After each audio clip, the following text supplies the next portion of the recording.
में नहीं है, और सपा में चूंकि नहीं है इसलिए एक के बाद एक और गोले फेंकते रहते हैं। और जो तलखी और जो अनूठा बयान जो है वो आजम खान साहब ने दिया, उस बयान को सुनकर तो अमर सिंह साहब भी शर्मा जाएं। अमिताभ जी। हाँ, ठीक बात है। देखिए, अब मैं कहूंगा अमर सिंह के पास एक तीसरे ढंग की क्वालिटी थी। जैसे दो क्वालिटी मैंने अलग अलग बताई आजम साहब और बुखारी साहब में, अमर सिंह के पास एक रिदम थी। तो इसलिए आप देखिए, शायद वो टेलीविजन के सबसे चहेते चेहरों में से एक थे। लालू यादव के बाद अगर सबसे ज्यादा टीआरपी थी तो अमर सिंह जी की थी। उसमें वो पुरानी हिंदी फिल्मों के गाने लाते थे। हाँ। अद्भुत अद्भुत शेरो शायरी नाना प्रकार के, और उन्होंने कुछ फिल्मों में भी काम किया, 2-3 फिल्मों में अतिथि भूमिका निभाई। तो वो राजनीति में भी जब मीडिया से मुखातिब जब होते थे तब भी उनकी जो देह की भाषा होती थी बहुत रोचक होती थी। नहीं, और इसीलिए उनके जो विरोधी हैं वो उनके जो विरोधी हैं वो कई बार जो है अमर सिंह को राजनीति का राखी सावंत भी कहते थे। हाँ, मैंने कहा वो आइटम, अगर मैं शब्द इस्तेमाल करूं इन्वर्टेड कॉमा में क्षमा के साथ, तो वैसी एक छवि निर्मित हो गई थी। हाँ। अमर सिंह जी की। जी अमिताभ जी, इस वक्त हमारे साथ शहर काजी मेरठ जुड़ गए हैं, जुनैल राशिदीनी साहब जुड़ गए हैं। राशिदीनी साहब, बहुत खैर मकदम इस्तकबाल है आपका समाचार प्लस पर।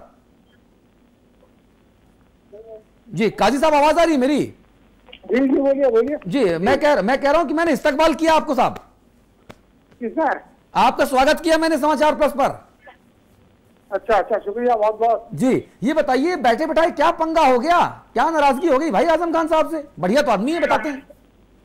नहीं, वो नाराजगी तो कोई बात नहीं है। असल में बात ये, वो मैंने रोजे के बारे में उनसे कहा था कि लाइट रोजा खोलने के टाइम में, रोजा शहरी के टाइम में और रात को तरावी के टाइम में बिजली जो है कट नहीं होनी चाहिए। हाँ। चाहे दिन में काट लें। तो उससे उन्होंने थोड़ा सा ये मजाक में, वो जैसे कि वो ये कह रहे हैं कि मैंने मजाक में कहा था, ये कहा कि भाई आप इस वक्त बात ना करते, मुझे मीडिया के सामने नहीं करते, मैं अलग से बात कर लेते हैं। हाँ। तो वो यही बात कही कि वो कोई सी बात नहीं, वो उसको खंडन कर रहे हैं। वो कह रहे हैं कि मैंने मजाक में कहा था ये बात। नहीं, कौन खंडन कर रहा है? आजम खान साहब से बात हुई आपकी? हाँ, खंडन कर रहे हैं। अच्छा, तो आजम खान साहब ने आपसे बातचीत में क्या कहा कि साहब मैंने मजाक में कहा था और ये बात सही नहीं है?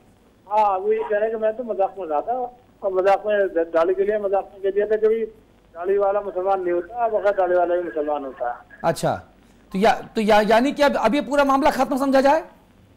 हाँ, खत्म ही कर दिए बस। काजी साहब, अरे मामला अगर खत्म हो जाएगा तो इमाम बुखारी साहब का क्या होगा?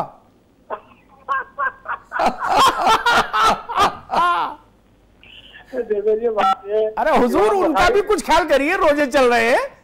अरे उनका, वो बहुत से लोग हैं, हमारा और उनका का मुकाबला, हम जमीन का आदमी, वो आसमान का आदमी।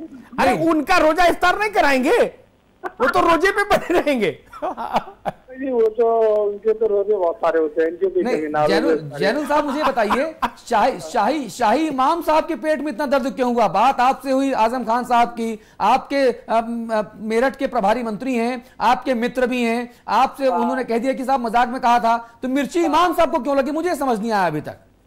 अब ये तो देखो, मैं भी नहीं कह सकता, इमाम साहब की बात अपनी जगह अलग है। वो मेंबर में बैठ के भी कह देते हैं, जो भी कह देते हैं, उनकी कोई काट कर सकता हूँ। अच्छा, इमाम साहब ने जो कहा, शाही इमाम साहब ने, उससे आप इत्तेफाक रखते हैं? आप उसको सही मानते हैं? नहीं, असल में मैंने उनका बयान पूरा सुना नहीं, बात ये है। नहीं तो नहीं, अगर देखिए भाई साहब, शाम के मौलाना साहब, आप और इमाम साहब एक साथ ही तो थे हमारे चैनल पर, एक साथ फोन पर बातचीत हो रही थी, और अगर आप ये कहेंगे कि आपने उनका बयान सुना नहीं, तो मैं इसको पॉलिटिकली करेक्ट बात कहूंगा आपकी। अच्छा, आपने शाम बुलाया था? हाँ, शाम बुलाया था, हमारे चैनल पे थे आप। अच्छा। तब आप खुदा के वास्ते ये ना कहिए कि आपने बयान नहीं सुना। नहीं, सुना जी, सुना था ना आपने? नहीं, वो सुन लिया मैंने, वो सुन लिया। हाँ, तो फिर मैंने टीवी में नहीं देखा ना, मैं ये कह रहा हूँ ना। कोई नहीं, देखा सुना एक ही चीज है, समझ में आना चाहिए, समझना जरूरी है मौलाना साहब। तो मुझे बताइए कि शाही इमाम साहब के बयान से कितना मुतस्सिर हैं आप, कितना इत्तेफाक रखते हैं?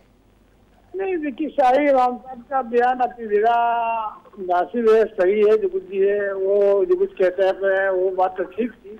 लेकिन अब जो मसला हमारा कल का सामने आया, मामले के अंदर आजम खान से जब बात हुई है और उनके लोगों से बात हुई, तो उन लोगों ने ये कहा कि हमने मजाक में ये बात कही थी और वो ऐसी बात नहीं है, आप उसको बुरा ना माने।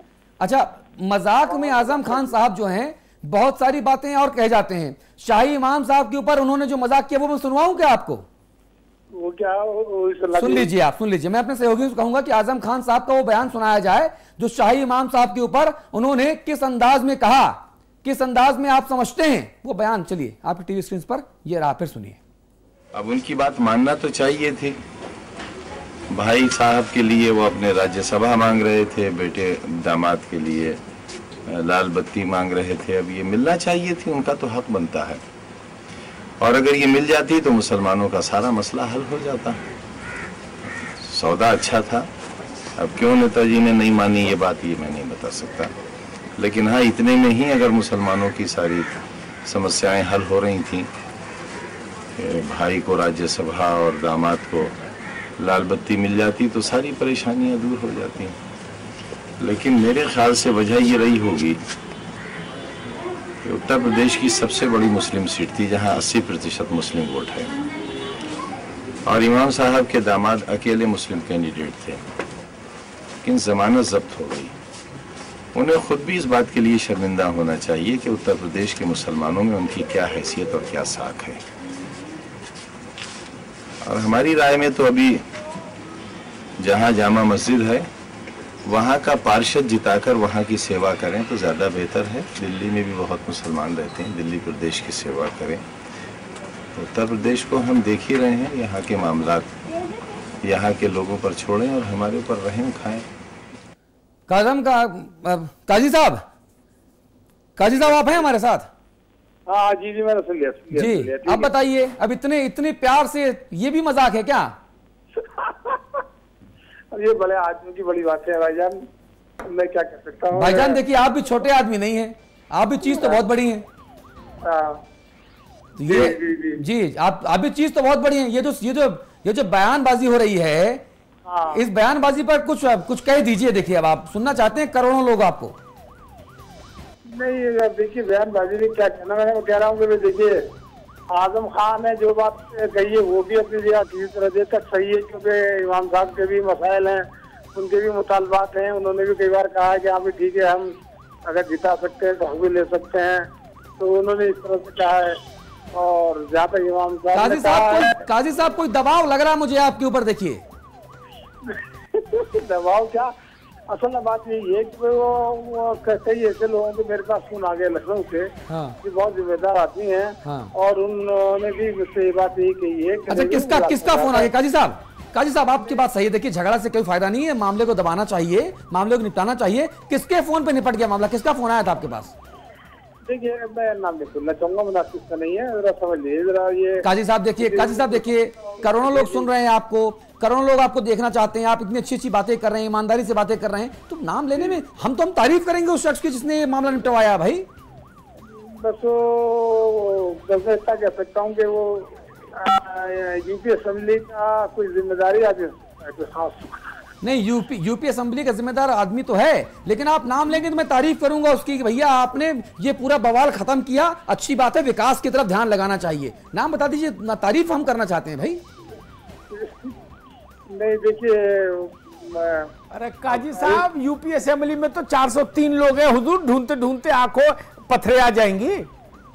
नहीं, वो डॉक्टर सरोजनी अग्रवाल को भी सुना है मेरे पास, हमारों को भी आया है कई लोग, वो एमएलसी है डॉक्टर सरोजनी अग्रवाल जी। और इसी बीच जैनुल साहब, एक बड़ी खबर आ रही है, मोहम्मद आजम खान साहब से हमारे सहयोगियों ने बातचीत की है। उन्होंने कहा कि देखिए, ये इतना बड़ा मसला नहीं है कि मैं इस पर बयानबाजी करूं। इमाम साहब को इतने बड़े आदमी नहीं है कि मैं उनके बारे में कुछ बोलूं। मेरी मेरठ काजी से बातचीत हो गई है, उन्होंने कहा है कि ये मामला जो है मजाक में था, निपट गया है। और आजम खान साहब ने, काजी साहब ये भी कहा कि हम शिक्षा के जरिए मुसलमानों का विकास करेंगे। बयानबाजी विवाद, वो इमाम साहब को मुबारक। ठीक बहुत ठीक है जी। तो आप नाम नहीं बताएंगे? मतलब मैं बता दिया, डॉक्टर सरोजनी अग्रवाल एमएलसी। अच्छा, सरोजनी अग्रवाल जी ने फोन किया आपको? जी हाँ, बोल दिया उन्होंने, बात की उन्होंने कहा कि नहीं ऐसी कोई बात नहीं है। और वो जी, यानी कि आपने जो है दबाव में फैसला लिया कि मामले को निपटा दो। नहीं, दबाव की बात नहीं है। देखो, मामले को खत्म करने में फायदा, वो झगड़ों से कोई फायदा तो होता नहीं। देखिए, अब वो भी एक तरीके से माफी जब हो गई है उन्होंने। काजी साहब, और वैसे भी सरकार से झगड़ा थोड़ा महंगा भी पड़ता है, नहीं? महंगा ही पड़ता है। ठीक कह रहे हैं आप, सही बात है। नहीं, और जब सरकार से काजी साहब, सरकार से झगड़ा जब करना हो तब, जब मोहम्मद आजम खान साहब ने हो, जिन्होंने अखिलेश यादव के भी फैसले पलटवा दिए, इतना बड़ा आदमी हो। देखिए चेटी जो होती है ना, हालांकि हाथी को मार देती है, लेकिन चेटी जो हाथी का पाँव पड़ जाता है तो चेटी का पता नहीं चलता कहीं जाओ। तो भाई ये झगड़ा चेटी और हाथी का। चलिए काजी साहब, बहुत दिलचस्प आदमी है आप, बहुत ज़हीन आदमी हैं आप। आपसे आगे भी इस बारे में और अलग अलग मुद्दों पर बातचीत हम करते रहेंगे, हम ऐसी उम्मीद करते हैं। बहुत धन्यवाद आपका, बहुत शुक्रिया। काजी साहब ने साफ तौर पे कहा कि मामला खत्म हो गया है, और मोहम्मद आजम खान साहब ने कहा है कि ये पूरा जो मामला है, दरअसल मैंने मजाक में कहा था, लेकिन आजम खान साहब की ये तो खूबसूरती है कि बहुत सारी गंभीर बातें वो मजाक में कहे जाते हैं, दिलों में नश्तर उतार देते हैं, और बहुत सारी मजाक में वो ऐसी गंभीर बातें कहते हैं, बहुत सारी जो हल्की फुल्की बातें हैं वो इतना गंभीर होकर कहते हैं कि आदमी चौंक जाता है। यही आजम खान साहब का कद है, और इसीलिए काजी साहब ने शायद ये समझा कि भैया मामले को निपटाओ। लेकिन अब अमिताभ जी, इमाम साहब का क्या होगा? मैं कह रहा हूं ना, वो काजी साहब के कंधे पर बंदूक रख के बहुत आगे निकल गए इमाम साहब। इतनी तेज नहीं चलना चाहिए था। अब काजी साहब विड्रॉ कर गए अपने को आधे रास्ते से। हाँ। इमाम साहब निकल गए मोड़ से आगे चौराहे तक। अमिताभ जी वाली बात है क्या कि भाई मुद्दई जो है वो सुस्त है, गवाह चुस्त है? नहीं, इन्होंने, मुद्दई ने तो पिटीशन ही वापस ले ली, सुस्त का सवाल ही नहीं। इन्होंने कहा कि उन्होंने काजी की बेइज्जती की, ये इशू बनाया इमाम साहब ने। काजी साहब ने कहा जी मेरी कोई बेइज्जती नहीं हुई, मैंने और आजम खान साहब ने बात निपटा दी। तो अब इनके लिए ऑकवर्ड सिचुएशन क्रिएट हो गई ना जी। और इस तरह की सिचुएशन इनके लिए कई दफे पहले भी ऑकवर्ड होती रही है, और यही आजम खान साहब की खूबसूरती है कि वो सामने वाले को हलाक भी करते हैं तो दर्द नहीं होने देते। नमस्कार।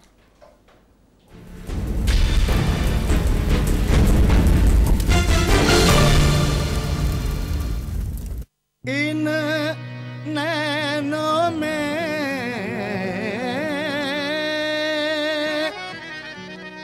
कजरा न भाए आज, बहुत हुई है ये आंख मिचौली, बहुत हुई है ये आंख मिचौली। आज खेलूंगी मैं रस की होली, खेलूंगी मैं रस की होली, रस की होली, रस की होली, रस की होली, रस की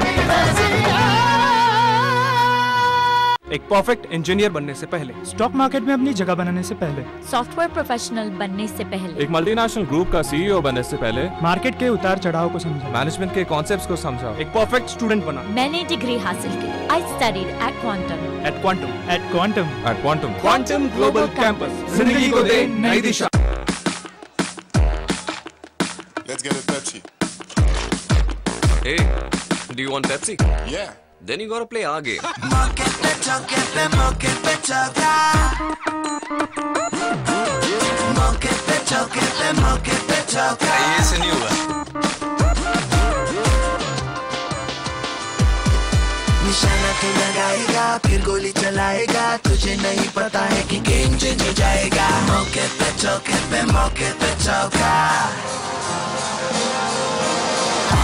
लड़ेगा हा हा हा हंसेगा, तुझ पे भारी पड़ेगा, गेम चेंज भी करेगा। मौके पे चौके पे मौके पे चौका, अरे मौके पे। No ball. What is a no ball? No ball means no Pepsi. मौके पे चौके पे मौके पे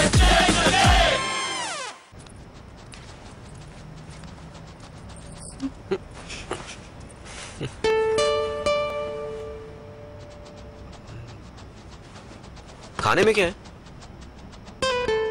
करेला।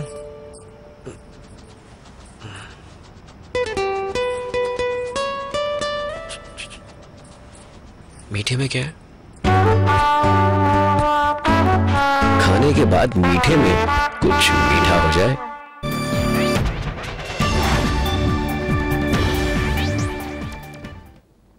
नमस्कार, समाचार प्लस देख रहे हैं आप, मैं हूं रीना खान। नमस्कार, आपके साथ मैं हूं नूरी काना। तो शुरू करेंगे बुलेटिन। इलाहाबाद में बेनीगंज के इलाहाबाद डिग्री कॉलेज में 2 लाशों के मिलने से मामले में 5 पुलिस वालों के खिलाफ एफआईआर दर्ज की गई है। ये एफआईआर सब्जी मंडी चौकी इंचार्ज समेत 4 सिपाहियों के खिलाफ लिखी गई है। परिजनों का आरोप था कि पुलिस ने इन दोनों को फर्जी एनकाउंटर किया था और मृतकों के नाम अजय और सुरेश बताए जा रहे हैं, जबकि उसकी उम्र 25 साल के करीब थी।